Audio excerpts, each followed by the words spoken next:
arrivé dans la page 68. On est dans le Rav de Tchérin sur la paracha la Metzaïn et qui parle d'Eretz Israël. On est arrivé vers le tiers de la fin. Rak Chazak le Bilti Echol Adam ki Adam ou Nefesh. Alors la Torah elle dit, quand tu arriveras en Eretz Israël, tu pourras faire tout ce que tu veux comme on dit, abattage d'animal pour manger. Tout ce que tu auras envie de manger comme viande, tu pourras manger en Eretz Israël, il n'y a pas de problème. Parce que en Eretz Israël, tu n'auras plus le problème d'élévation de l'âme qui est incarnée dans l'animal, qui est réincarnée dans l'animal, parce que ça va se faire de façon beaucoup plus facile.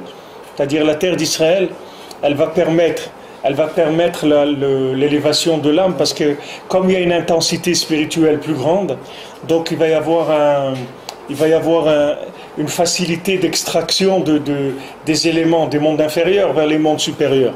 Donc quelqu'un qui va manger de la viande, maintenant il doit, comme on a vu avant, c'est-à-dire dans la viande il y a des âmes humaines qui se trouvent réincarnées dans la viande, dans toute viande, c'est comme ça. Donc maintenant quand on va manger de la viande, on va faire une opération d'extraction d'une âme qui se trouve prisonnière dans un animal, on va l'élever vers l'humain, par le fait qu'on va faire la shrita, qu'on va faire les brachot sur la viande, etc. Maintenant Hachem il nous avertit, il dit regarde, quand tu vas arriver en Eretz Israël, tu peux y aller, tu peux manger de la viande autant que tu veux, il n'y a pas de problème. Tout ce que tu as envie de manger comme viande, tu manges. Pourquoi ? Parce que tu n'auras plus de difficultés pour élever l'âme. C'est-à-dire que la terre, elle va te mettre à un tel niveau de conscience que tu n'auras pas de difficulté à faire la transaction, c'est-à-dire à faire passer l'âme du niveau animal au niveau humain. Mais il dit, fais attention, c'est-à-dire chazak, c'est-à-dire sois fort, ne mange pas le sang. C'est-à-dire ne mange pas le sang de la bête. Il faut faire attention de ne pas manger le sang de la bête. C'est-à-dire tu as le droit de manger la viande, mais le sang il t'est toujours interdit. Fais attention, ne mange pas le sang de la bête. C'est pourquoi il a besoin de mettre ça, de préciser ça, parce qu'il va y avoir une attirance pour cette chose-là, c'est-à-dire le Yetzer Hara, il va essayer de faire tomber la personne là-dedans, parce que comme on a dit, le sang, c'est dam, c'est la chambre d'homme, c'est-à-dire silence, c'est domem, c'est le minéral, c'est-à-dire qu'il va avoir une tendance aussi un Yetzer Hara de tomber là-dedans, c'est-à-dire toujours un Yetzer Hara de tomber dans le silence, c'est-à-dire dans le manque de parole, qui s'appelle le sang. C'est ça le principe du sang. Le principe du sang, c'est vous voulez, quand quelqu'un... Il y a des gens, ils disent voilà, j'ai agi sous un coup de tête ou sous un coup de sang ou un truc comme ça. Ça veut dire que maintenant, quand quelqu'un il agit que de façon émotionnelle, alors ça veut dire que c'est quelque chose qui vient du minéral comme attitude.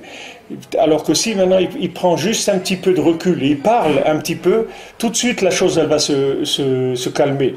C'est-à-dire dès qu'il va parler, ça va se calmer tout de suite. Mais des fois les gens ils agissent sans parler. Et à ce moment-là, l'action, c'est mamage que de l'impulsion. Et l'impulsion, c'est du sang. Donc il va y avoir une tendance c'est-à-dire une tendance, un Yetzer Hara de ça. Alors ça, il dit, fais attention, sois fort, ne tombe pas là-dedans. Tu peux manger de la viande tant que tu veux, tant que ton âme, elle désire manger de viande, il n'y a pas de problème, mais pas du sang.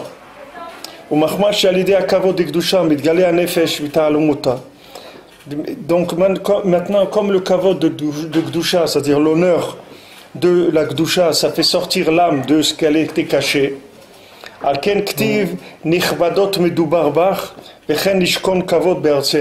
Donc il a écrit Nichbadot Medubar Bach, c'est-à-dire des choses honorables, Medubar Bach, sont parlées à ton sujet, c'est-à-dire qu'on va parler à ton sujet des choses qui sont honorables, qui sont de l'honneur, et il a écrit pour habiter dans l'honneur sur notre terre. C'est-à-dire que maintenant, la terre d'Israël, c'est un honneur pour quelqu'un d'habiter en Israël. C'est-à-dire que quelqu'un quelqu'un qui vient en Israël, c'est pas comme quelqu'un qui disait à quelqu'un d'autre, ah, tu vas en Israël, tu es tellement découragé que tu vas monter en Israël. C'est-à-dire, ça y est, tu as tout perdu dans ta vie, tu n'as plus d'espoir de rien, de réussir un jour dans ta vie, d'être Bill Clinton ou d'être je sais pas quoi. Ça y est, donc tu es désespéré, c'est pour ça que tu montes en Israël. C'est-à-dire, la vision de quelqu'un qui vit dans le corps, en dehors d'Israël, quelqu'un qui n'a pas de lien avec la Neshama, il voit quelqu'un qui monte en Israël comme si c'était quelqu'un qui va vers la mort par rapport à lui. C'est-à-dire, si on veut, c'est toute la discussion, toute la théorie des explorateurs. C'est ça la théorie des explorateurs. C'est-à-dire, comme maintenant, les explorateurs, c'est des gens qui étaient dans le corps. Comme le Zohar, il dit que maintenant, eux, ce qu'ils cherchaient, c'est à rester des patrons. Comme ils ont vu qu'en rentrant en Eretz Israël, ils ne seraient plus patrons, parce que la terre, elle va les laminer, et que même les plus grands patrons, ils se trouvaient en Israël, des gens, c'est-à-dire, c'est des systèmes simplifiés, même si c'est un patron, mais il va être très très simplifié. Donc eux, ils ne voulaient pas rentrer en Israël. Donc ils ont présenté la chose à l'envers. Comme quelqu'un qui vous dit, ne monte pas en Israël, qu'est-ce que tu vas devenir là-bas? Tu vas travailler comme un nègre, etc. Tu vas être comme un esclave, et ça va être quoi ta vie là-bas? Qu'est-ce que tu vas faire là-bas? Pourquoi? Parce que comme lui, il vit dans un corps, et que lui, sa façon de voir la vie, c'est la vie d'un corps qui consomme, donc il va voir quelqu'un qui cherche l'âme, comme quelqu'un qui va vers la mort. Parce que pour lui, l'âme, c'est la mort du corps.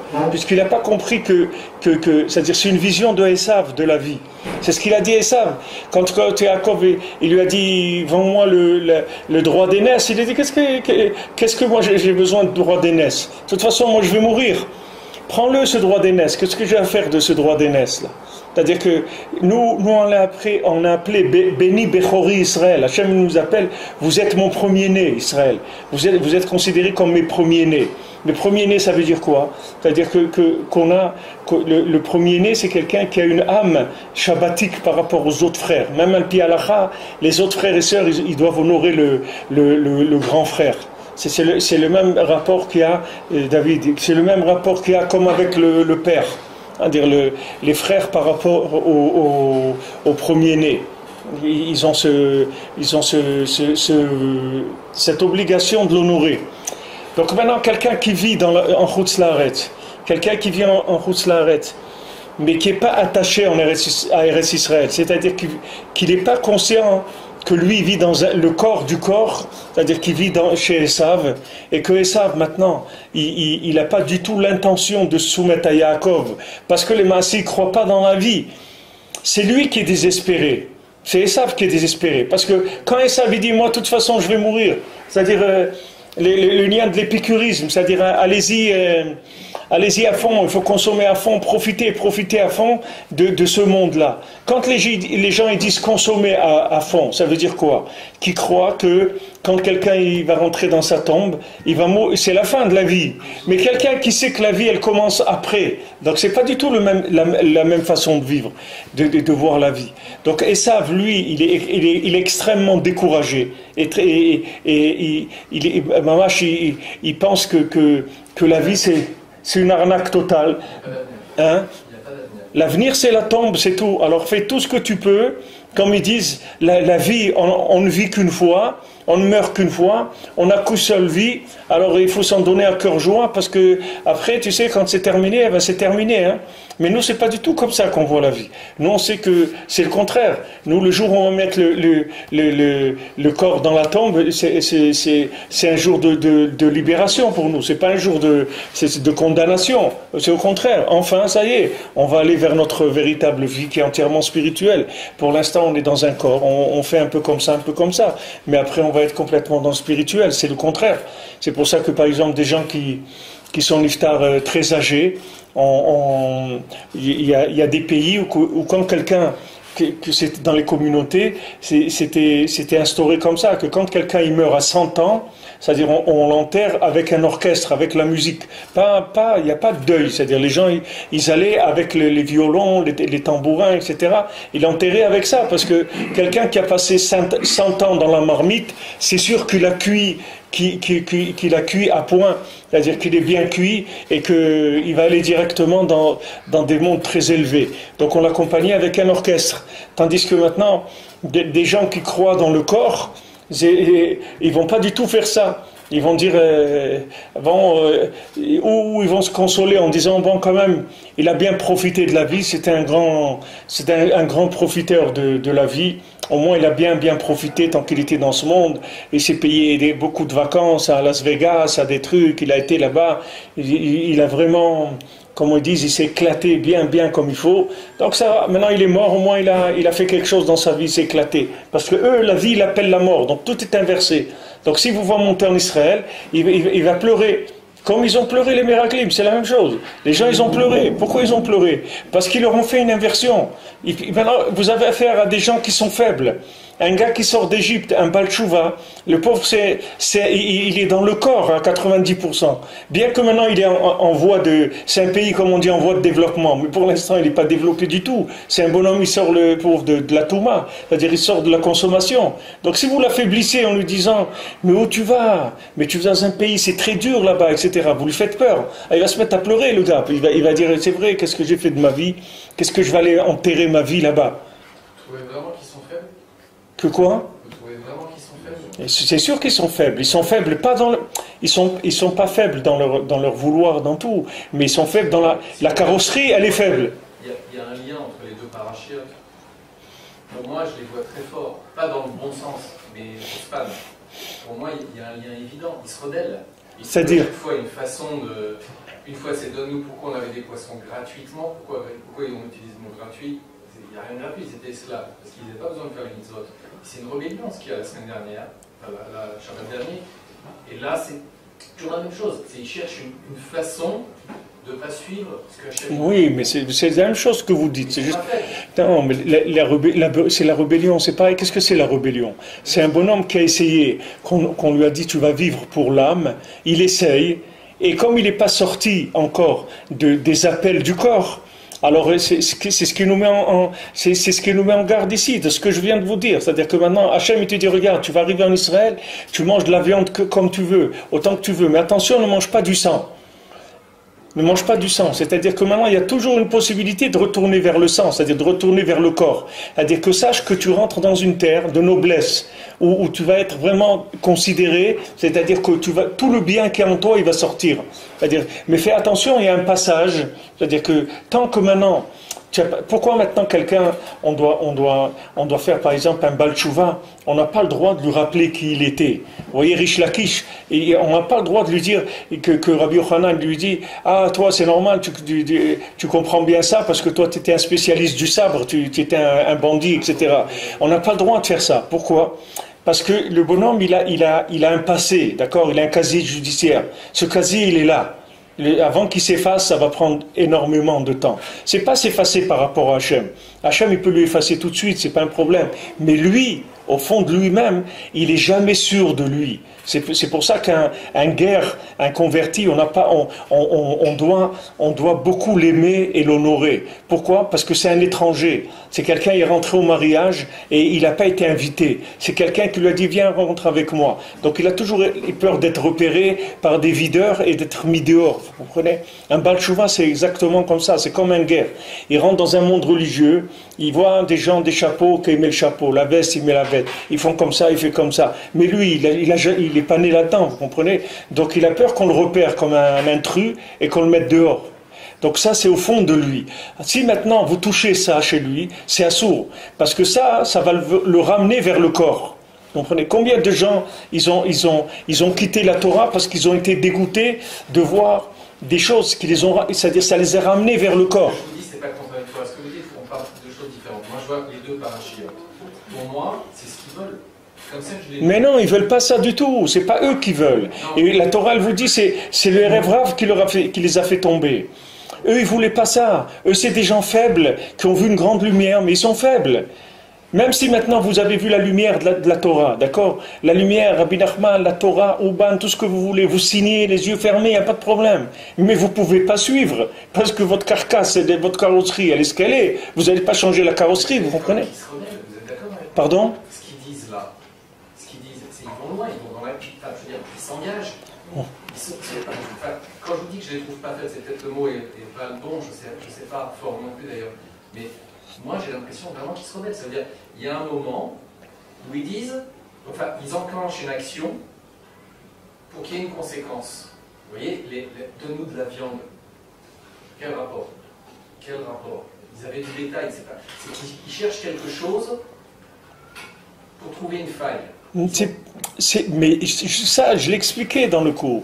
Ça, qu'ils veulent trouver une faille, c'est leur faiblesse. C'est pas que eux ils veulent trouver une faille. C'est qu'on a affaire à des gens faibles. Parce que ces gens-là, on leur a forcé la main en leur montrant beaucoup de lumière. C'est comme le mariage, c'est la même chose. Quand vous rencontrez votre conjoint, il y a beaucoup de lumière. Mais cette lumière-là, c'est du marketing spirituel, c'est tout. Hachem, il vous fait voir ça pour que vous signiez, c'est tout. Mais c'est après que vous allez vous rendre compte sur quoi vous avez signé. C'est pas un moment où vous allez prendre manger une glace et aller au restaurant et raconter des belles histoires chacun à l'autre et chacun présenter le côté le plus beau et chacun s'arrange et se fait tout beau spirituellement, physiquement, etc. Après on va passer à l'addition, c'est là où ça va commencer la vie, c'est pas le début. Maintenant vous avez affaire à des gens faibles. Faibles, ça veut dire que maintenant c'est des gens dominés par leur corps.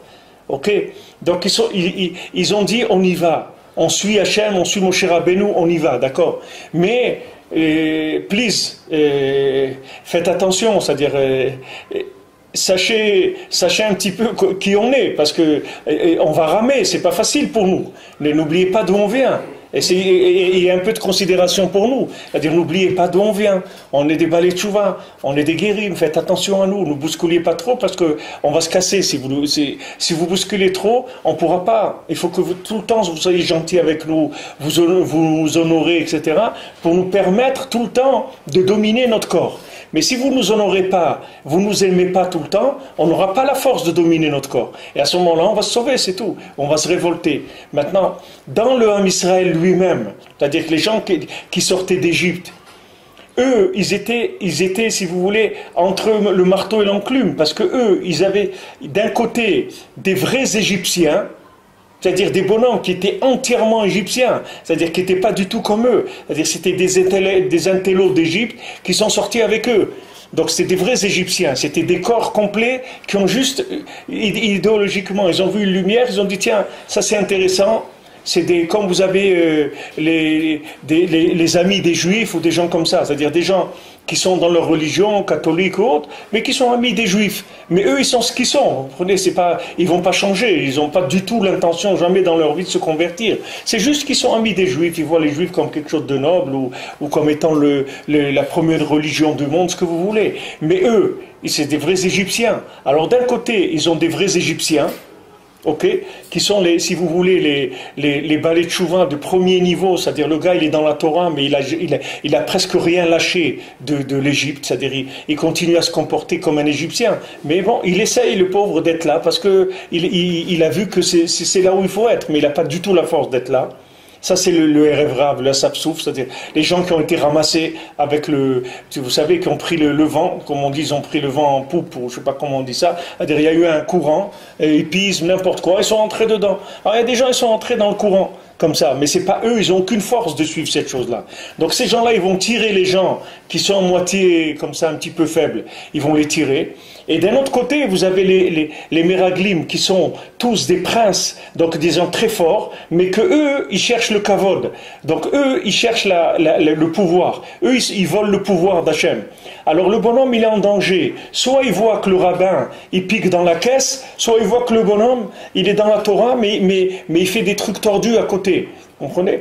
C'est-à-dire il est pris entre le marteau et l'enclume, c'est-à-dire entre ces deux choses-là. Soit il voit des balais tchouva qui ne sont pas sincères, parce qu'ils n'arrivent pas Pachout, ils sont trop faibles. C'est-à-dire, il voit des gens plus faibles que lui, ça le tire vers le bas. Soit il voit des gens qui sont des gens qui exploitent leur place, c'est des gens forts, mais tellement forts qu'ils exploitent leur place, ils ne veulent pas la lâcher du tout. Comme je vous dis hier, le rabbin qui ne veut pas monter en Israël du tout et qui empêche les autres de monter, parce que s'ils montent tous, et son chèque, il risque de revenir impayé. Mais alors, il y a les deux, vous comprenez, il est pris entre les deux.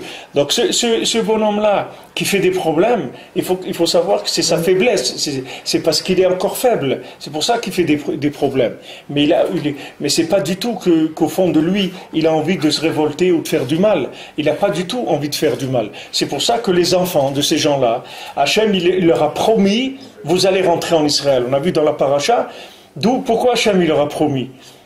D'où il sait qu'ils vont commencer un veau d'or encore pire que les autres? Parce que ça y est, c'est fini. Il sait qu'ils sont forts, les enfants, c'est fini.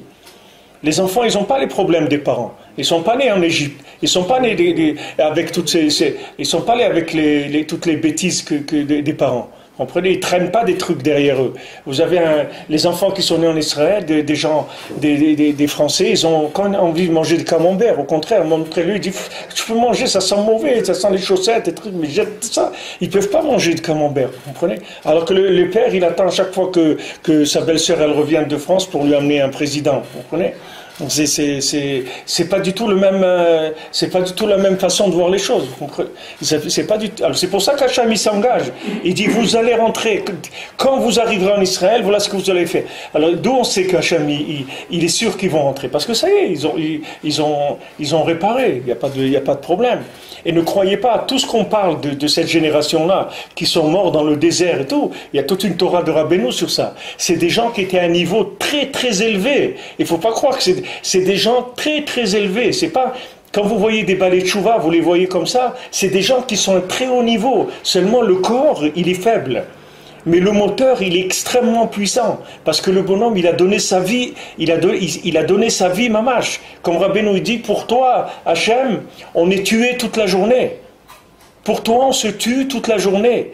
Parce que le gars, il aime les Pink Floyd, ou il aime ça, ou il aime l'autre. Et tout ça, il a lâché tout ça. Il a lâché tout ce qu'il aimait que pour l'amour d'Hachem. Et lui, il va souffrir toute la journée. Parce que son corps, il va le faire souffrir. Son corps, il le tire tout le temps vers des bêtises. Et lui, il va donner sa vie sans arrêt pour Hachem. Donc c'est des gens d'un niveau très très élevé. Donc si vous voyez comment les Khamim, ils parlent de cette génération-là, des gens qui sont morts dans le désert, c'est des gens... que le Midrash dit Alvaï qu'on arrive au talon de leurs chaussures à ces gens-là. Parce que c'est des gens qui sont sortis d'une clipa de l'Égypte très très fort. Et ils avaient un ratson, un vouloir très très fort. Mais seulement, ils étaient pris entre les deux. D'un côté, il a le rabbin qui voit que le rabbin, c'est un tricheur. Et d'un autre côté, il voit les gars qui sont sortis d'Égypte et que par derrière, ils font encore des bêtises parce qu'ils n'ont pas de force. Alors il est pris entre les deux. Il n'a vraiment personne sur qui s'accrocher. C'est ça son problème. Il a personne. Alors il est au fond de lui, il est vraiment seul. C'est pas évident du tout. Cette chose-là, elle n'est pas évidente du tout. Alors maintenant, Hachem, il nous dit, regarde, quand tu vas venir en Israël, la terre, elle va t'honorer. C'est un honneur pour toi de vivre en Israël. Ça veut dire que maintenant, quand tu vas venir en Israël, tu vas rentrer dans une noblesse. C'est-à-dire la terre, elle va te rendre noble. Comme c'est écrit dans la Gemara, elle dit que si quelqu'un il n'a pas une chavruta, elle dit o chavruta ou mituta. Si quelqu'un, on apprend justement de ça de Rish Lakish Rabbi Yochanan, c'est-à-dire que Rabbi Yochanan, quand il a perdu sa chavruta à Rish Lakish, il est mort, Rabbi Yochanan. Il est devenu fou, et les chachamim, ils ont prié pour qu'il meure, parce que c'était honteux de le voir comme ça, qu'il avait perdu la tête. Pourquoi il a perdu la tête? Parce que le Maasé, le seul qui pouvait l'honorer vraiment, c'était ce Baal Tshuva là qui s'appelait Rish Lakish et qui était capable de lui poser 400 questions sur tout ce qu'il disait. Il n'y a personne qui pouvait faire ça.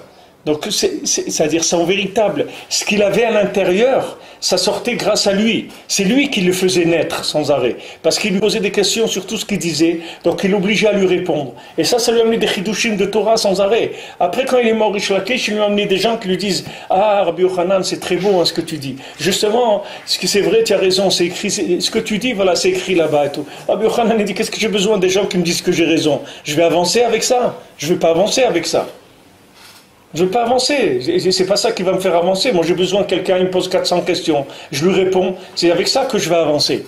Donc maintenant, lui quand il a perdu sa chavruta, c'est-à-dire son ami d'études, son partenaire d'études, il est devenu fou, c'est-à-dire il a perdu la tête. Alors la Gemara elle dit, il vaut mieux mourir que de ne pas avoir un ami avec lequel on peut discuter de Torah, de recherche, etc. Mais dans les Sfarim, c'est écrit, ça c'est en Chutz Laaretz.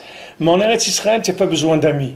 Pourquoi? Parce que la terre, elle va faire l'effet de l'ami. Tu n'as pas besoin d'un ami. Parce que la terre elle-même, elle va développer cette nekuda en toi. Tu n'as pas besoin d'un ami. Tu vas te sentir en rapport avec la terre. Et la terre, elle va t'alimenter le bien qui est en toi. Tu n'as pas besoin d'un ami pour qu'il va t'alimenter le bien. Tandis que quand tu te trouves dans une situation de Chutz Laaretz, dans le corps, c'est-à-dire dans un désert spirituel, tu as besoin d'être avec un ami tout le temps pour se renforcer, pour que chacun y sorte le bien qu'il y a dans l'autre. Sinon, les gens ils peuvent se perdre. Mais en Eretz Israël, tu ne peux pas te perdre. Parce que dès que tu viens en Eretz Israël et que tu décides de vivre ici, tu crées un lien avec la terre, que la terre, elle va s'occuper de ton âme. C'est-à-dire, elle va s'occuper tout le temps de faire grandir ton âme. Donc tu n'as plus besoin de cette chose-là. C'est ce qu'il dit ici, que la terre, elle te donne un kavod, c'est-à-dire elle t'honore.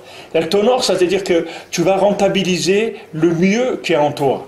Et tout ce qui parle les gens de la Shonara sur Eretz Israël, parce que les Meraglim ne croyaient pas que c'était que à leur époque. Aujourd'hui, les Meraglim, il y en a bien plus qu'à l'époque qu'à cette époque-là. Là, les Meraglim, ils étaient qu'un minyan, tandis qu'ils étaient 12, et avec deux qui n'étaient pas, Kalev Ben Yefoune et Yeshua Benoun qui ne faisaient pas partie, donc il y avait 10 Meraglim. Aujourd'hui, il y a des milliers de Meraglim. Il y a même des Juifs qui sont contre Israël, anti-sionistes, des Juifs qui sont rentrés dans toutes sortes de systèmes contre. Pourquoi? Parce que c'est des gens qui ont peur pour leur vie. C'est-à-dire que pour leur vie, c'est-à-dire pour leur corps. Comme eux, ils ont décidé de vivre dans un corps, tout ce qui va parler d'âme, ça leur fait peur. Ça leur fait peur. Donc c'est sûr que ce n'est pas des gens qui vont monter en Israël, ni vivre en Israël. Et de toute façon, la terre, elle les acceptera jamais. Parce que, pourquoi elle ne va pas les accepter? Parce que quand maintenant la terre, elle va honorer leur âme, ils vont se sauver tout de suite. Parce que c'est des gens qui cherchent du corps. Donc du moment où la terre, elle donne une réplique qu'à l'âme, la personne elle va se sentir complètement étrangère. Elle va dire quoi? Mais attends, mais ici, mais c'est pas possible ici, etc. Ils vont repartir. On peut pas. La terre, elle va le rejeter. Elle va le rejeter parce qu'elle ne peut rien en faire, parce qu'il est attaché à son corps. Donc le même rapport, il reste aujourd'hui. Les choses n'ont pas changé du tout. Il n'y a rien qui a changé. C'est toujours pareil. C'est-à-dire on se trouve dans le même cas de figure, dans le même problème. Donc celui qui veut monter en Israël, il ne faut pas qu'il écoute, il faut qu'il écoute personne, qu'il écoute que les gens qui l'encouragent, c'est tout. Les gens qui veulent le décourager, il ne faut pas qu'ils les écoutent. Parce qu'il faut qu'ils sachent que ce n'est pas de leur faute s'ils le découragent, c'est parce que des gens qui sont dans la clipa de Esav. C'est-à-dire que c'est des gens qui pensent qu'il n'y a que la consommation, et donc comme au niveau consommation en Israël, ils s'imaginent, parce qu'aujourd'hui, même dans la consommation en Israël, il y a plus que n'importe où au monde. Mais ça, on ne va pas lui montrer quand il est à l'extérieur.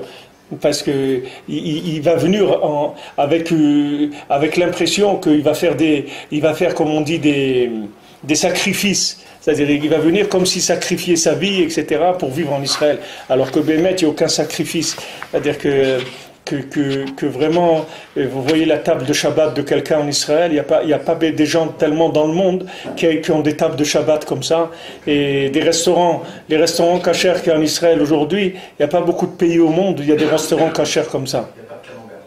Il y a pas de camembert. Non, il n'y a pas de camembert, mais... Il n'y a pas de camembert, mais il n'y a pas de... ça manque pas. Il y a d'autres choses. Il y a d'autres choses, Baruch Hashem. Donc ça, c'est la notion de kavod, vous voyez. De la même manière que la terre elle va nous honorer, donc nous, notre rapport avec autrui, c'est un rapport d'honorer le bien qu'il y a dans l'autre, de croire dans le bien qu'il y a dans l'autre et de l'honorer. Avec ça, vous allez faire sortir le bien qui est en lui. Et si maintenant vous faites ça, vous allez être considéré comme si c'est vous qui l'avez fait naître, mamash. Parce que cette personne-là, elle n'était pas née encore, elle n'avait pas de conscience de son âme. Parce qu'elle vivait comme un corps, elle est rentrée dans un système, on lui disait voilà, il faut consommer, il faut que tu aies un bon métier pour pouvoir avoir plein d'argent, pour consommer, etc. Maintenant, quand vous venez, vous l'honorez, vous honorez son âme, vous regardez le bien qu'il y a en lui, alors vous allez faire sortir de l'emprise du corps. C'est pour ça que Rabbeinu dit qu'avec Azamra, on fait sortir la personne complètement de l'endroit où il est. Si quelqu'un était dans un endroit négatif, il était emprisonné de son corps, alors vous voyez le bien qu'il y a en lui, ça y est, vous allez chercher où il est, vous n'allez plus le trouver dans son corps. C'est-à-dire le corps qui était négatif, il a quitté le côté négatif de son corps. Uniquement parce que vous avez vu le bien qu'il y a en lui et vous avez honoré ce bien.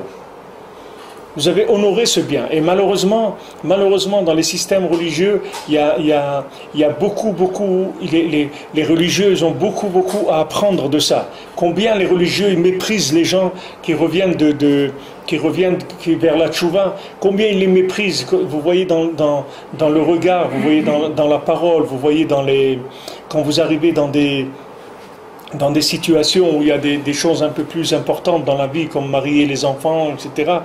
Vous voyez qu'est-ce qu'on vous propose comme partie pour vos enfants et tout. Vous voyez vraiment comment on vous considère.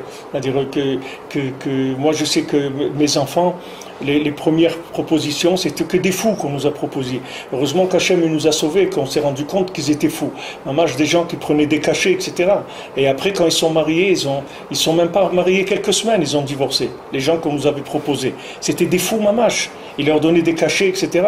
Et vous voyez des gens religieux avec la barbe et trucs et tout. Ils viennent vous dire, voilà, très très bien. Et vous prenez des renseignements. Tout le monde est dans la combine. Et tous ils sont là pour vous embrouiller, etc. Et vous dites, très bon parti, très très bien.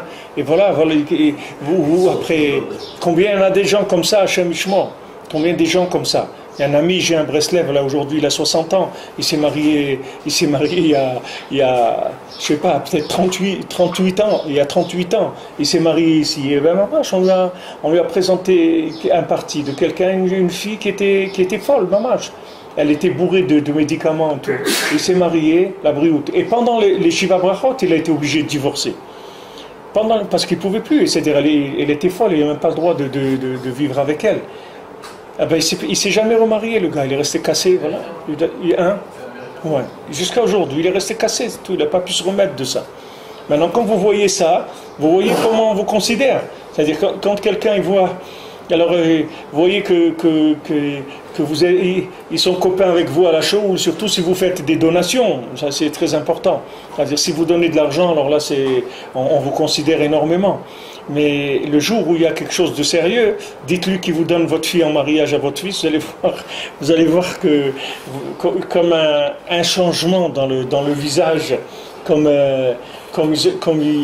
ils ont dit à Yaakov, il a dit à Lavan, il dit, je comprends pas, je vois que ta tête elle a changé depuis quelque temps, tu me regardes plus de la même manière, tu n'as plus le même regard par rapport à moi. Ça c'est la même chose.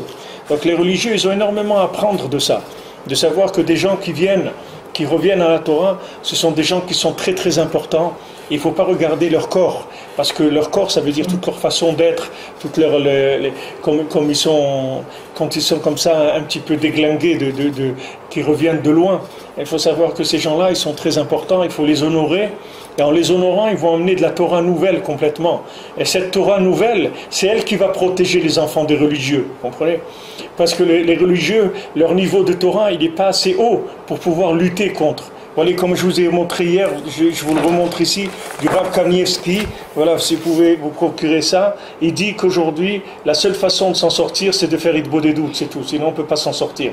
Voilà le résultat de gens qui sont des litaïm, des gens mamash qui étaient que pour la Gemara, pour tout ça. Aujourd'hui, il dit, on est perdu, il faut faire Hitbo des doutes, c'est tout. Parler avec Hachem, c'est la seule façon de s'en sortir.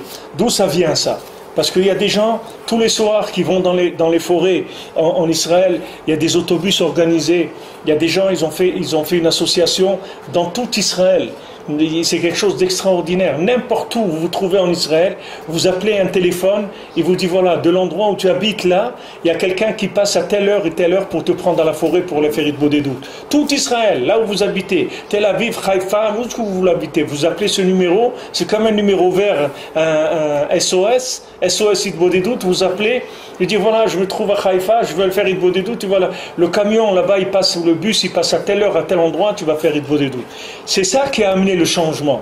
C'est ça qui va permettre aux gens qui sont dans la Torah aujourd'hui d'avoir des solutions. Parce que sinon, ils n'auraient pas de solution. Leurs enfants, ils seraient noyés par le iPhone et par les trucs. Il ne resterait plus rien de leurs enfants. C'est-à-dire que toute la Torah qui vient, cette Torah renouvelée, c'est Yitro qui l'amène. C'est pas les gens qui sont dedans. Comprenez? Les gens qui sont dedans, jamais ils peuvent avoir un renouveau comme ça parce qu'ils ont pas une telle déchirure. Comprenez? Ils ne sont pas déchirés comme un Baal Tshuva. Le Baal Tshuva, quand il est tellement déchiré qu'il amène des choses qui viennent de très très loin. Comme on l'avait vu, de loin elle amène son pain, de très très loin. C'est un pain qui vient de très loin, c'est-à-dire c'est une Torah qui vient de loin, justement parce que c'est un homme qui a fait un don de sa vie pour Hachem, qui a donné sa vie pour se rapprocher d'Hachem. Donc au lieu que les religieux les honorent pour qu'ils sortent encore plus de Torah, ils les méprisent. Ils ne savent pas que quand ils méprisent la personne, elle s'enferme. La personne, elle se recroqueville sur elle-même. Et la Torah qu'elle devait donner, elle ne la donne pas. Et qui est-ce qui est perdant? C'est le premier qui est perdant, c'est celui qui a entraîné, qui se recroqueville. C'est lui qui est perdant. Le pauvre, il vient taper à votre porte pour dire donne-moi une pièce ou une petite pièce ou un billet. Mais le pauvre, il vient pour vous, il ne vient pas pour lui. Hachem, il l'envoie pour vous. Maintenant, si lui dit d'aller, arrête de m'embêter, etc., il dit ouais, d'accord, je ne vais plus t'embêter, tu ne fais pas de soucis. Tu vas être embêté tout seul. C'est pas moi qui vais t'embêter. Tu vas voir que tu vas être embêté tout seul. Parce que le pauvre, il est envoyé par Hachem. Hachem, il l'a fait pauvre pour ça. Une fois, quand j'étais Bachour ici, une fois à Méhacharim, il y avait quelqu'un, il ne pouvait pas marcher. Il était bloqué dans un endroit. Alors, monsieur est très âgé. On l'a aidé, on l'a levé et tout. On l'a aidé à marcher, à aller là où il devait aller. Alors, quand on l'a amené à sa place, on était deux, il s'est assis chez lui, etc. Alors, il ne nous a pas dit merci pour la mitzvah que vous avez faite. Il a dit remerciez Hachem qu'il y a des gens comme moi que comme ça vous pouvez faire cette mitzvah-là. Remerciez Hachem. C'est ça normalement. Le pauvre, il n'ose pas dire ça. Mais le pauvre, quand il vient taper à la porte de quelqu'un, il vient lui dire regarde. Et remercie Hachem que j'ai besoin de toi. Parce que si j'avais pas besoin de toi, tu ne pourrais pas t'en sortir du tout dans ta vie. Remercie Hachem que j'ai besoin de toi. Dis merci mon Dieu qu'on a besoin de Tzedaka d'Eretz Israël.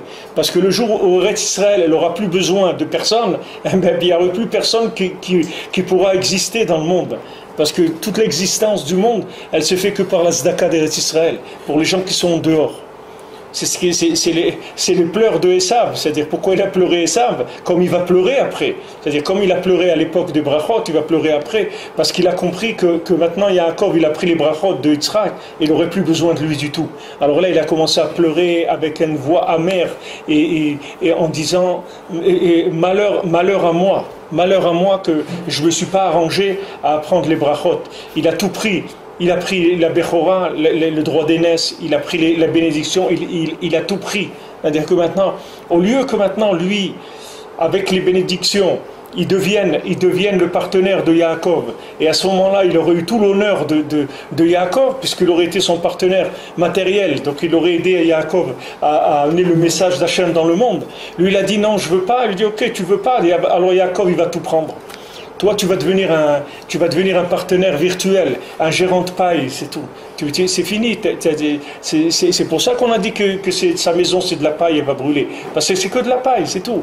Alors que il s'était soumis à Yaakov, si le corps il s'était soumis à l'âme, il aurait eu un honneur extraordinaire. Parce que ce corps-là, il va se lever à la résurrection des morts. C'est-à-dire le corps qui s'est purifié. Il va se lever quand on va sortir de nos tombes, on va sortir avec un corps. Ce corps-là, il va être complètement purifié. Ça va être un corps entièrement transparent. Ça veut dire un corps qui va être mamash de l'âme. Ça ne va pas être du corps. C'est un corps qui sera mamash fait en âme, en spiritualité. C'est fini. Il n'aura plus aucun goût, aucune odeur. Comme Rabbeinu disait à ses élèves, il dit c'est vrai que c'est bien, vous faites des choses bien, etc. Il dit que, mais moi ce que je veux, c'est que vous soyez blanc. Il dit blanc, il dit que au marché, quand ils vendaient des fourrures, il y avait plusieurs sortes de fourrures. Et il y avait des qualités de fourrure qui s'appellent blanc. Blanc, ça veut dire que tu retournes la fourrure du côté de l'animal, tu sens, ça sent plus l'animal du tout. Il n'y a plus d'odeur d'animal. Ça, ils appelaient ça blanc. Ça veut dire elle est tellement tannée, elle a tellement été bien nettoyée que tu vois, même la peau intérieure, elle est parfumée. Rabbeinu, il dit, c'est ça que je veux. Que c'est mieux en prendre votre chair, on la retourne. Il n'y a plus même pas une odeur de ta'avot de ce monde. C'est ça que je veux. Je veux que vous soyez nettoyés complètement, qu'il ne reste plus aucune trace chez vous de quoi que ce soit de ce monde. C'est ça que Rabbeinu, c'est à ça que Rabbeinu veut nous faire arriver. Vous comprenez ? Le but, c'est à ça que... Et la méthode, c'est pour arriver à ça. Mais pas le nettoyage avec de la chaux. C'est du nettoyage avec du chizouk, de renforcement, de la simcha, etc. Jusqu'à que Mamash... La première chose qu'on doit se rendre compte, c'est que on n'a rien laissé. Vous comprenez? Quand les gens ils pleurent qu'ils ont laissé, ils pleurent ce qu'ils ont laissé, les gens ils rapatriés d'Algérie ou des trucs, ils pleurent sur leur passé, etc.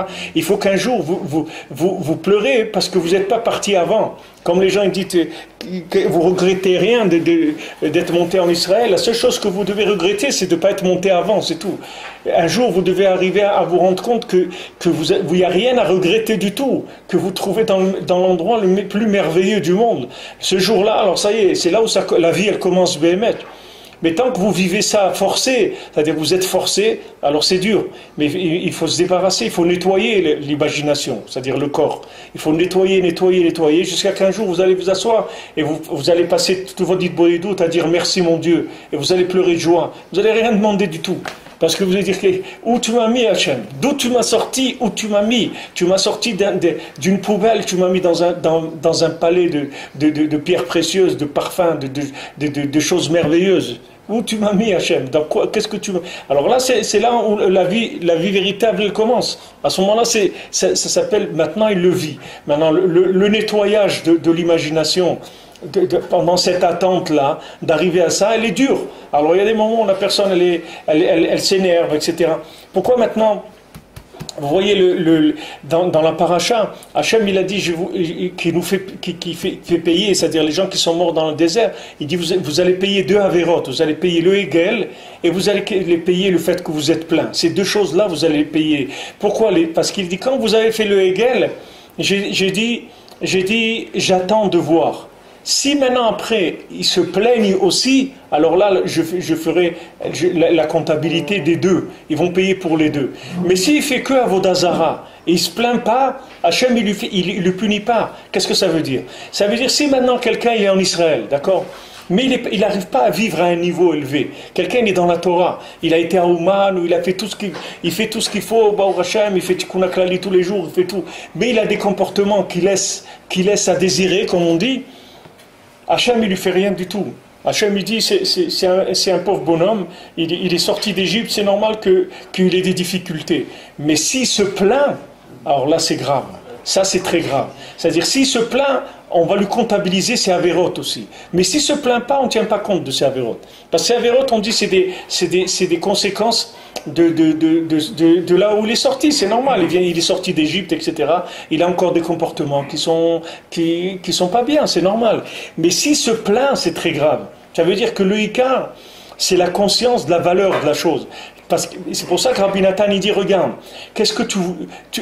pourquoi tu n'es pas content? Parce que tu vois que tu as un corps qui est dur, qui est lourd, tu as un corps plein de désirs de ce monde. Mais dis au contraire, quand tu vois ça, tu dois danser toute la journée, parce que tu dois dire Hachem, comment tu es miséricordieux, qu'un bonhomme comme moi, que je suis une vache ambulante, un taureau ambulant, tu m'as sorti, tu m'as donné une famille, tu m'as amené en Israël, tu m'as donné la Torah. Comment un homme comme moi, tu m'as fait sortir de là-bas? C'est le contraire. C'est-à-dire ça doit être ça ta source de joie. C'est le contraire. Parce que si c'est vrai ce que tu es en train de dire, que Béhémet, tu te sens le dernier, etc. Mais si tu te sens le dernier, mais tu dois danser toute la journée. Comment le dernier, on l'a laissé rentrer? C'est vrai ou c'est pas vrai? C'est-à-dire que c'est vrai ce que tu dis ou tu joues un jeu? Si c'est vrai ce que tu dis, que tu te considères parmi les derniers, mais tu dois danser toute la journée. Parce que toi, c'est tout du gratuit. Tu ne devais pas être là, du tout. Toi-même, tu le dis que tu n'as rien à faire ici. Et que Béhémet, c'est un cadeau gratuit. Alors danse toute la journée. Pourquoi tu ne danses pas? Comprenez? Pourquoi tu ne danses pas? Danse toute la journée, sois heureux. Alors quand quelqu'un se plaint, c'est très grave. C'est très très grave. C'est-à-dire qu'on... C'est la Hazvout qu'il y a dans la Ravera qui fait... Ouais, la tristesse, ouais. La tristesse, la tristesse, Ouais. On est jugé sur ça. Ouais, exactement. La tristesse, c'est-à-dire que... qui se plaint. Hein? Ouais. C'est-à-dire que la personne, il faut qu'elle soit...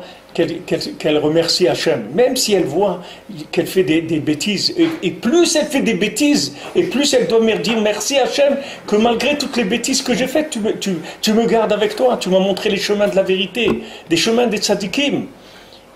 Quelqu'un qui a été zoché de trouver les chemins de Rabbi Nachman, regardez des gens qui sont... Regardez, ce Rav-là, ça c'est les Gdolé Ador, c'est des gens qui connaissent toute la Torah par cœur, c'est des gens d'un niveau très très élevé. Regardez toute leur vie, ils sont arrivés à la fin de leur vie à trouver la Etzad, la Hitbodedut. Nous on a commencé, de la poubelle, on a commencé déjà à faire ça. En étant dans la poubelle, la tête dans la poubelle, on a commencé à faire ça. Regardez le Chesed d'Hachem.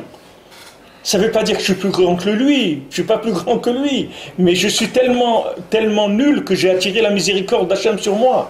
Et ça c'est ce qu'il y a de meilleur, parce qu'il n'y a pas plus beau que d'avoir sur soi la miséricorde d'Hachem. Pour Hachem, il a eu pitié de moi.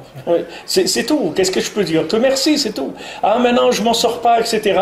Mais d'Afka, que je ne m'en sors pas. C'est ça le moteur de ma joie et de ma oda'a, de remercier Hachem. C'est pour ça que Hachem, il ne comptabilise les fautes que quand la personne, elle commence à se plaindre.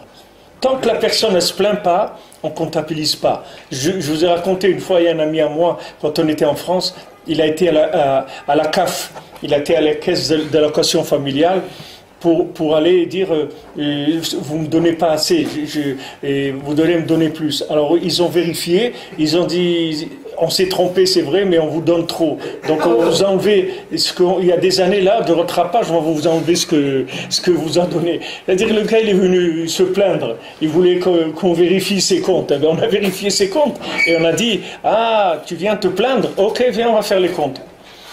On t'a donné ça, on t'a donné ça, on t'a donné ça, tu méritais tout ça. On voit que tu n'as rien fait avec. Qu'est-ce que tu as fait? Depuis des années, on t'entretient, on te donne ça, on te donne ça. Qu'est-ce que tu fais de tout ça?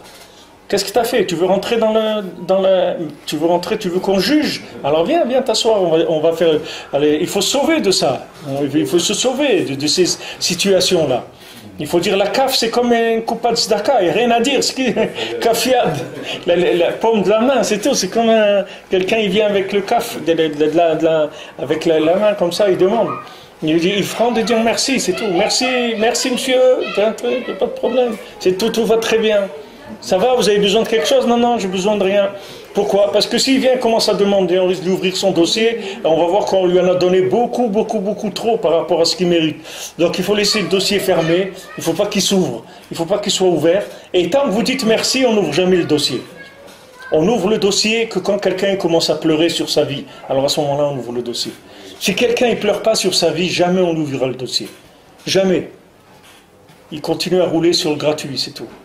Il y a une erreur, des caisses d'allocation familiale. Toute sa vie, il vivra avec ces avantages. Mais il ne faut pas réveiller les morts, parce que s'il commence à les réveiller, il risque de dire avant ça, vous n'avez pas le droit du tout. On se rend compte que, justement, il y a un papier qui monte dans votre dossier. Ce papier-là, il ne peut pas l'avoir. Et après, il se trouve dans des situations. Tout ça, c'est parce que les gens ils veulent ouvrir le dossier. Ils se plaignent. Ils croient qu'ils n'en ont pas assez. Ils disent, ouais, mes trucs et tout, il n'y a pas de viande, il n'y a pas ça, il n'y a pas l'autre. Ils commencent à pleurer. Et surtout pleurer pour entrer en Eretz Israël. Ça, c'est le pire. Que ce qu'Hachem, il te donne le joyau qu'il a du monde. Il te donne le joyau, mamash, la pierre précieuse du monde. Et tu pleures sur ça, qu'il te donne ça, que tu ne veux pas aller là-bas. Mais c'est une catastrophe. Ça veut dire que tu as perdu les pédales complètement. C'est-à-dire que tu as perdu la tête complètement. Celui qui se plaint, c'est qu'il... Mais il a perdu la tête complètement. C'est-à-dire, il s'y croit, il est rentré dans un monde où il croit que ça lui revient de droit, cette vie-là, alors que ça ne lui revient pas du tout, Bichlal. Il n'a pas le droit de vivre une seconde en Israël, c'est pas un jour, une seconde il n'a pas le droit de vivre en Israël. Donc, ils ne se plaignent pas, ils disent, Baruch Hashem. Baruch Hashem, merci mon Dieu que tu m'as donné ça, merci, je te remercie. Et plus il dit merci, et plus son dossier s'enterre de toutes les bêtises qu'il a faites. Plus il dit merci, plus on enterre, on paye ses dettes, on les met de côté, et on les sort complètement du truc, jusqu'à qu'un jour, on lui dit, tu ne dois plus rien. Il dit, mais j'ai rien payé. Il dit, non, ça y est, c'est réglé. Il y a eu l'amnistie générale, c'est fini. Allez, tu payes rien du tout. C'est-à-dire parce que la personne, elle a une considération pour la vie qu'elle a. Elle dit, Baruch Hashem, je te remercie mon Dieu, Baruch Hashem, regarde combien de choses j'ai fait. Quelqu'un, combien de fois il a été au kotel, combien de fois il a fait des tikkun klali, combien de fois il a été à Ouman, combien il a étudié de la Torah, des mitzvot. C'est une richesse extraordinaire. Il y a des gens qui sont nés, ils sont morts, ils n'ont jamais touché la vérité de leur vie. Et des gens mieux que moi, des gens qui étaient des gens bien, etc., toute leur vie carrée comme il faut et tout, et ils ont jamais connu la vérité. Comme je vous ai dit la dernière fois, un monsieur, quand on m'a appelé de Belgique, une fois, hein? Il savait que ça existait ou pas? Il ne savait même pas que ça existait. Et un monsieur, je vous dis, on m'a appelé une fois de Belgique, et des gens comme ça, je ne sais pas comment ils ont trouvé le téléphone, il m'a appelé quelqu'un désemparé, il m'a dit, regardez, il y a un juif là qui est mort, il va être incinéré, on va le brûler. Et on ne sait pas quoi faire pour le sauver. Les Massiens n'ont rien pu faire du tout, parce que c'était un rescapé d'Auschwitz, et il s'est marié avec une non-juive, et il a été brûlé le Shabbat, incinéré le Shabbat, c'est comme ça qu'il est mort. Une fois qu'il est mort, il dit non, la femme elle voulait rien savoir. Des gens de la communauté qui ont essayé de lui parler, ils disent mais c'est un juif, on n'a pas le droit de faire ça, il n'a rien voulu savoir. Regardez où quelqu'un peut finir dans sa vie, alors que le gars il est passé par Auschwitz et tout ça, il a survécu à Auschwitz et tout. Regarde comment quelqu'un peut finir sa vie. Donc déjà quelqu'un il vit en Israël, au moins il est ça, il peut être tranquille qu'on ne va pas l'incinérer déjà. Ça, déjà il peut être tranquille que c'est la Chevra Kadisha qui s'occupe des gens et qui ne va pas être incinéré. Ça c'est déjà une garantie, c'est déjà énorme. Baruch Hashem, et combien de choses comme ça qui sont des avantages énormes, des cadeaux d'Hachem. Comment il faut remercier sur ça. Donc on va finir ici les quelques lignes qui restent. La médecine d'Afka, elle dit qu'il faut beaucoup boire d'eau. Que quoi? Boire d'eau, il y a des minéraux dans l'eau. Dans quoi? Dans l'eau. Dans l'eau? Il faut boire de l'eau, 2 litres par jour. Où, en Israël, tu veux dire, ou c'est dans la médecine. De boire de l'eau. Il y a des minéraux. De faire monter, tu veux dire, le minéral, d'élever le minéral. Le corps, il a besoin de minéraux. En faisant monter le minéral. Veikar shoresh abriya ou kvodo yitbarach. Donc on indique que la racine de la création, c'est l'honneur d'Hachem, comme c'est écrit, l'Ichvodi Berativ. Hachem il a créé le monde pour son honneur, comme on a dit, pour qu'on puisse le connaître l'honneur d'Hachem. Hainu begin dishtamudinle, c'est-à-dire pour connaître Hachem. Ou les akiroto yitbarach beshlemut. Maintenant de connaître Hachem de façon parfaite, ou rak beretz Israël. C'est que en Eretz Israël. Connaître Hachem de façon complète et totale, c'est que en Eretz Israël. Chez Zeprinat Kol Hadar Beretz Israël, Domé Kmo Sheyeshlo Eloka. Tout celui qui vit en Israël, il ressemble à quelqu'un qui a un Dieu. Zeprinat Ve'aiti Lachem Elokim, c'est qu'écrit je serai pour vous un Dieu. Veidatem Keni Hachem Elokechem, et vous saurez que je suis Hachem votre Dieu. Hamotzi Etrem, qui vous fait sortir. Veiveti Etrem El Haaretz, c'est que je vous ai amené en Israël. Venatati Ota Lachem Morasha, je vous la donnerai comme héritage. Ani Hachem, je suis Hachem. Vechem, dans la paracha de Etranan aussi c'est écrit de Vaetranan, Vechen leaviacha latet lecha et artsam nachala, je vais t'amener pour te faire hériter de leur terre. Keayom azé, comme ce jour-là, veyadata ayom, et tu sauras aujourd'hui. Ve'ashevota el levavecha, tu amèneras ça dans ton cœur que quoi? Ki Hashem ou Elokim bashamayim ma'al, que Hashem c'est lui qui est le Dieu dans les cieux et au-delà. C'est-à-dire c'est ça qui va te faire connaître Hachem. Le fait que tu viendras vivre en Eretz Israël, pourquoi Hachem il a tellement insisté pour Israël, parce qu'il savait que dès que la personne elle est en Israël, ça y est, elle est sauvée. Parce que c'est une terre qui va lui faire connaître Hachem. C'est une terre où on découvre Hachem. Parce qu'il y a un lien qui se fait, la part de chacun en Eretz Israël, c'est ça. Mais d'un autre côté, on a vu dans les Meraglim, comme on a dit tout à l'heure, que les Meraglim, ils sont morts. et que Caleb ben Yefoune et Yoshua ben Nun, ils ont hérité la part des Meraglim en Eretz Israël. C'est-à-dire, eux, ils étaient 12. Ils avaient droit chacun à leur pain de terre en Israël. Alors maintenant, quand ils sont morts, les Meraglim, c'est-à-dire parce qu'ils ont fauté, le bien qui leur revenait, il est passé chez les deux. C'est-à-dire que les deux, ils ont hérité de 12 parts à tous les deux. C'est-à-dire que maintenant, quand quelqu'un il se trouve dans une situation où il évolue plus vite que les autres, c'est-à-dire que les autres, ils ne font pas le bon choix, il faut savoir que lui, quand il fait le bon choix, il prend tout le bien qu'il y avait chez les autres. Comme on dit que celui qui arrive le premier à la synagogue, il prend le salaire comme tous ceux qui vont venir après. Alors dans tout, c'est comme ça. C'est-à-dire qu'à chaque fois qu'une personne, elle avance, ça veut dire que son âme, elle a plus d'intensité que l'âme des autres, c'est-à-dire qu'il est arrivé à faire dominer son corps, alors il prend aussi le salaire de tous les autres qui sont derrière. Et après, il pourra les aider comme ça. C'est-à-dire les gens qui seront derrière, après, il pourra les aider. Mais il faut savoir que tout celui qui est venu plus tôt, il a plus de mérite. Plus quelqu'un il vient tôt, plus il a du mérite. C'est-à-dire plus quelqu'un il fait partie des premiers qui se sont engagés, et plus il a du mérite. Parce que le bien, il passe complètement le bien de tous, il va passer du côté positif. Alors, Bezat Hashem, que tout le monde soit zoché de tout le bien du monde, Bezat Hashem. Pour bien, Refoua Shlema pour Shmuel ben Shoshana, Bezat Hashem.